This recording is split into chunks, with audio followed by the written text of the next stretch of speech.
Hey, it's Adriel, the Hunting Gear Guy. It's been a while since I've done an unboxing video, so I thought I'd do one on this JW83. This is a real short backpacker single-shot shotgun. Is this a Dominion Arms or a Norinco? They're kind of the same thing. They're all from Canada Ammo anyways. They throw in this big pack of targets whenever they sell something. And as you can see, it's packed with packing oil, which is, you know, good if you want your rifle to arrive without rust. So I'm kind of already prepared. I've got some just cheapy paper towel because I don't really want to use all that much of my good shop towel stuff, but I'll crack this out after it's getting a little bit more dried. I've got some rags. I've got some gloves here as well, just some real cheap ones. I really like using these. If you were cleaning a semi-auto, you might want to grab some pipe cleaners. Those are kind of handy for getting in nooks and crannies. But since this is just a single shot shotgun, I think I'm going to be able to access most of it. So why don't we start with the easy stuff. Why don't we start at the barrel. And I'm just going to lift that up for you. And you can see that it's got a lot of oil kind of mushed around in there. You know, that's a good sign for me. I know I'm not going to find a lot of rust on this thing. That's something you might find with rifles that have sat for a while. And that's it. That's the barrel. Tiny little thing, right?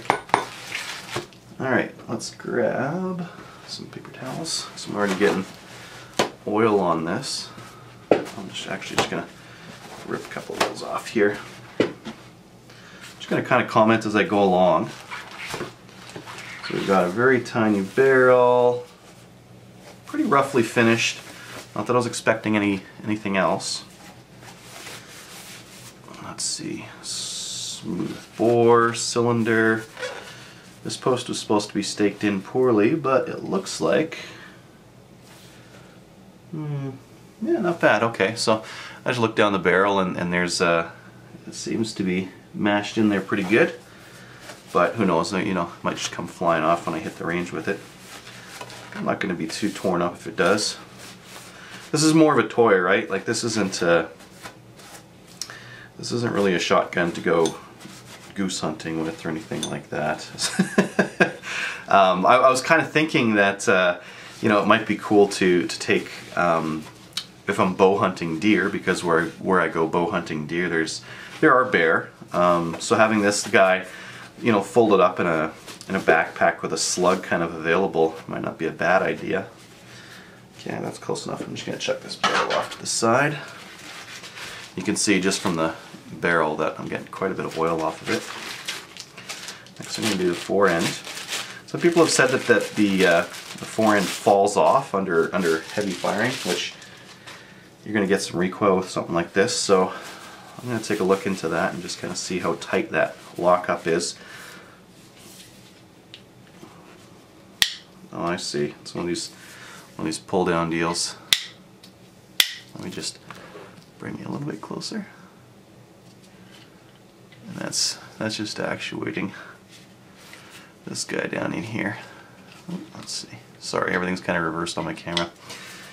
For me, I don't know. I mean, it's wood. It's not like the kind of nice thing about some of these firearms from China is like, yeah, it's roughly finished and everything, but it's still a chunk of wood. It's at least it's not you know, a bunch of plastic that you get with some of the cheaper firearms you can get out here.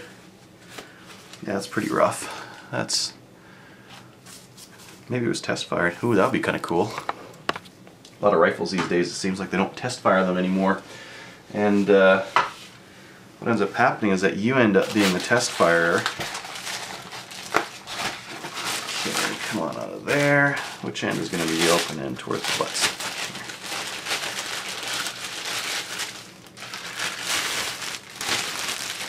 Okay, this box is gnarly. I'm just going to throw it off to the side. Not bad, not bad. Okay. I got this thing on sale for $100. Hey, why not, right? Might be a toy and everything, but $100 is cheap. It's hard to say no to. Oh, coated in oil. Well, I'm gonna a little bit better of a job cleaning this thing kind of after the camera goes off, but let's put this oily thing together. Kind of see what it looks like.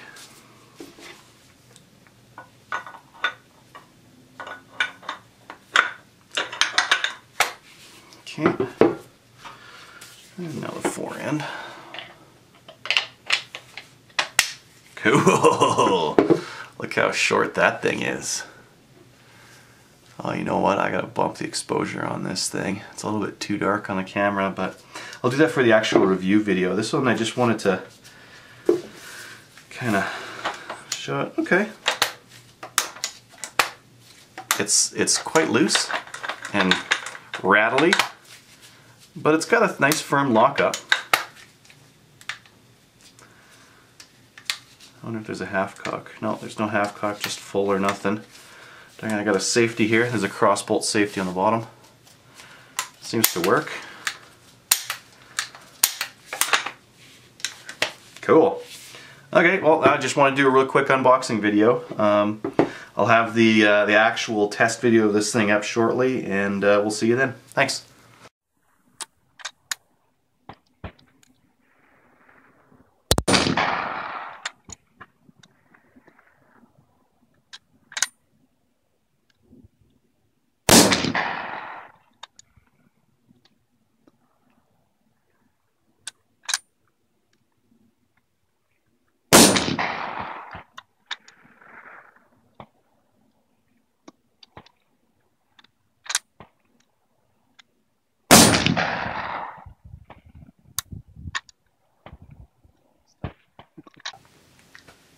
Hey, I'm back with this Dominion Arms Backpacker 12 gauge shotgun. I've had a chance to kind of clean off all the packing oil that it came in and take it out to the range, and I wanted to show you guys a couple of the features now. I've had a chance to shoot it a little bit. Kind of just starting from the back on this thing. It does have a little bit of give on the butt pad here. Not a lot. It's pretty stiff.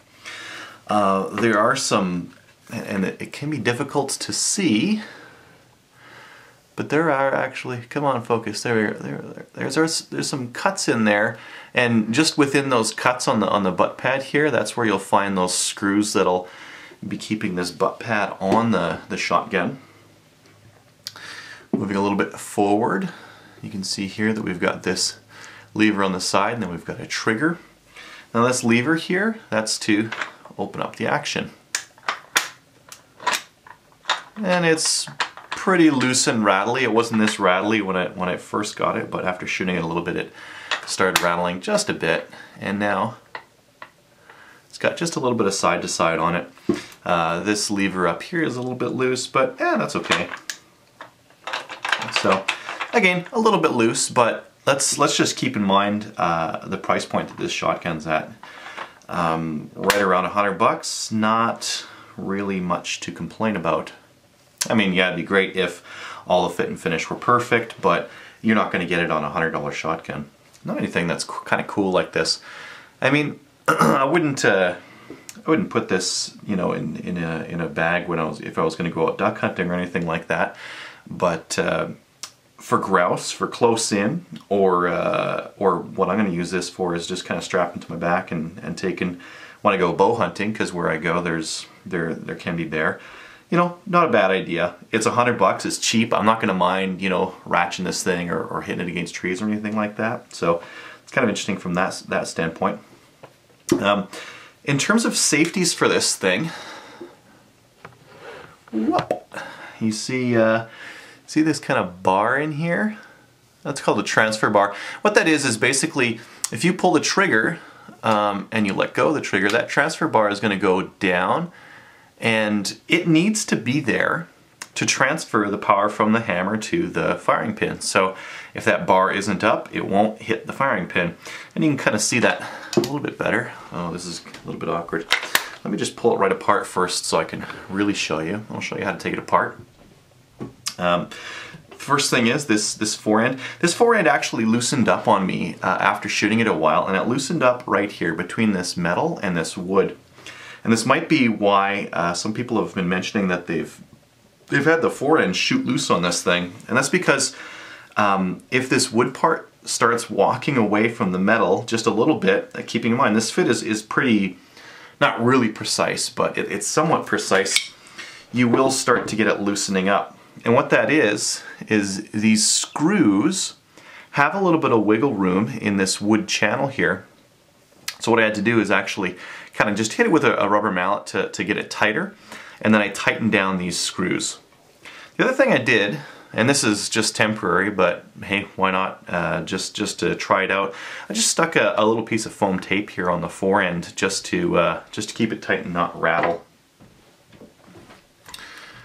That's kind of the barrel on this thing. All you need to do now to disassemble it is just pull it open. That fore end was keeping it from coming off. I'll show you guys that in just a minute here, but first, kind of what I wanted to get at, I'll zoom in there. Let's see. Come on, come on. There we go. Okay. So you can see on this face here. Can you see on that face? Hopefully you can see on that face. Right now the firing pin is withheld. Now I'm just going to hold down the trigger, and you can see that firing pin is poking out now. I let go of the trigger, that transfer bar is going to move, and it'll actually retract. Now I can pull the trigger and there's nothing going to happen, right? Because the hammer's actually forward. Similarly, if I pull the trigger and then I let go of the trigger and the hammer at the same time, you can see that there's no firing pin poking out. So that's just a transfer bar. It's transferring the hammer strike through to the firing pin. The rifle also comes with a cross bolt safety on the bottom, and what this is doing is just blocking the trigger. It's kind of hard to see, but right within here, it's really just blocking the trigger, and once you pull that to the side, it's ready to fire. The trigger on it is not too bad. It's heavy. Sometimes it comes with a little bit of creep, but you know what? I'm not going to be too picky on a shotgun trigger like this. Fit and finish rather on the inside is pretty rough. Let's just wait until, yeah, you can see there it's kind of just cross-hatched, and we've got this pin here that's kind of holding everything together. And when you put these, I'll just kind of maybe pull up the barrel first. The barrel just has a real simple mechanical extractor, and all that is just extracting the shells as they're as it's kind of being tilted forward. And to put it together, we're looping this angled piece here against that pin on the inside. As soon as we've got it, we can click it up, and that's all there is to that. On the fore end, and I'm just showing this in case anyone out there is having problems and their fore end shot loose. This lever on the other side here is what's kind of pulling on that thing and getting it out. And this metal here, at least on mine, started to walk. So as soon as I tightened it up and I tightened these screws up, it was a lot better. And it was a little bit loose on the barrel. So again, I just put that little piece of foam in there just to kind of pat it and soften it up a little bit. And now there's a nice solid click in. There's a little bit of wiggle sideways, just a little bit of wiggle sideways, but again, just considering the price point, so this isn't like a real fancy firearm. I didn't spend a whole lot on it. I think something like this, again, I'm not replacing a deer shotgun with this thing. I'm not going to go hunting duck with it or anything crazy like that. This is just for fun, and you know, maybe I'll carry it around the woods with me a little bit, and that's primarily what I'm looking at doing. Another thing that some people have noticed is that their front sights have shot off, and mine did the same thing. I don't know if I care. You know, it's just kind of staked in and from the top and the bottom, and from the bottom I saw that it had quite a bit sticking out. So I kind of had a feeling that it was gonna shoot off. I don't really care. You know what? That's fine. We're dealing with a certain price point here. And you know, the fit and finish on some pieces isn't going to be exact, but for $100 that's not really what I'm expecting. I'm expecting that it goes boom every time. I'm expecting that it doesn't stop functioning, and it hasn't failed me on that yet. I'm just going to show you guys functionality. This is just one of them plastic shells here, just to kind of show you what it's like. And then when you extract, and these can be stiff to extract on the especially on my first shot, and a couple after that was a little bit stiff, but now it's a lot easier to pull these out. And this is all it does, is it just pulls it a little bit out of the chamber. That's all it's supposed to do. So you might actually need to give it a strong whack to open it up when you're first getting it going. And then your shells, you just pull them out. They don't eject, they just extract. They're just pulling them out there.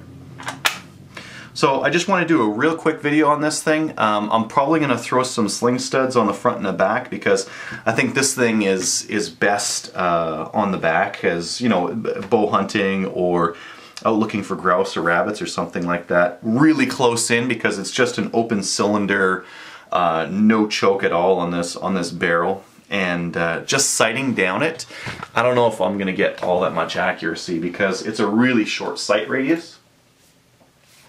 Let's pull a little bit over there. It's a really short sight radius. My bead's gone now.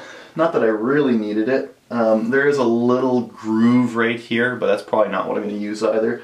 I'm just going to sight right down the barrel, and that should be good enough for, you know, grouse at close range, or you know, with a slug in this thing at 10 yards as bear defense, maybe. I mean, at least it's better than you know, a breakdown 22 or something else that's going to be nice and small. This thing's 5 pounds, which is a little bit heavy considering its size, but it's because it's made of, you know, we got some solid wood here, we got a lot of metal, and it is a full-size stock. We're not dealing with a stubby stock or anything like that. So, do I think it's worth it at $100? Yeah, you know, at 100 or even 150 or 175, this is worth it. If this shotgun was $200, it would probably be too much. You know, at $200, you can look at the Mavericks and some of the other shotguns out there. They're going to be done to a better build quality, and they're going to be more useful for other things. Whereas, you know, I'm using this as a toy and as, you know, a couple of really specialized scenarios. So I think at $100, I think it's a decent deal. You know, as you're going to have to deal with a couple of loose ends here and there. You might have to retighten down some screws, but for $100, that's I'm worth living. I think that's worth living with.